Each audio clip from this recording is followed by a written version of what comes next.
एक बार का बात है, एक फैमिली था जिस फैमिली में 3 फैमिली मेंबर्स था। एक छोटा 7 साल का लड़का, उसका पापा और उसका मम्मी।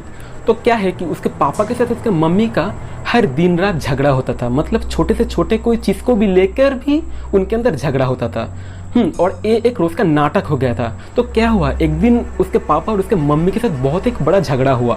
हाँ, तो झगड़ा इतना ही बड़ा था कि दोनों के अंदर हाथापाई हो गया। दोनों को मारने लगे एक दूसरे को।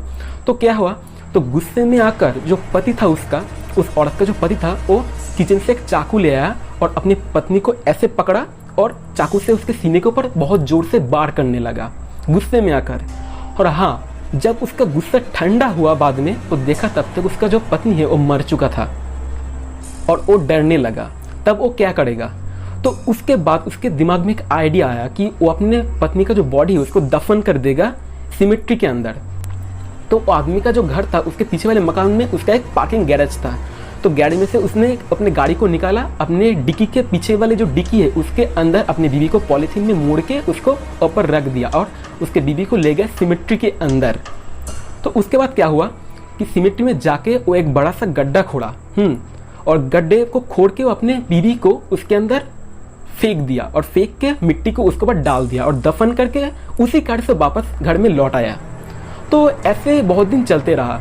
तो हर दिन रात में खाने के टाइम पे उसका जो लड़का था वो अपने पापा की तरफ ऐसे देखता था। तो ये चीज वो इंसान बहुत दिन पहले से ही नोटिस कर रहा था। तो एक दिन उस इंसान ने अपने बेटे से पूछा कि बेटा, तुम हमेशा मेरी तरफ ऐसे क्यों घूरते रहते हो, मैंने बहुत दिन से ये चीज नोटिस किया है। तभी उस बच्चे ने ऐसा एक चीज कहा जो चीज आप सुन के एकदम हैरान हो जाओगे।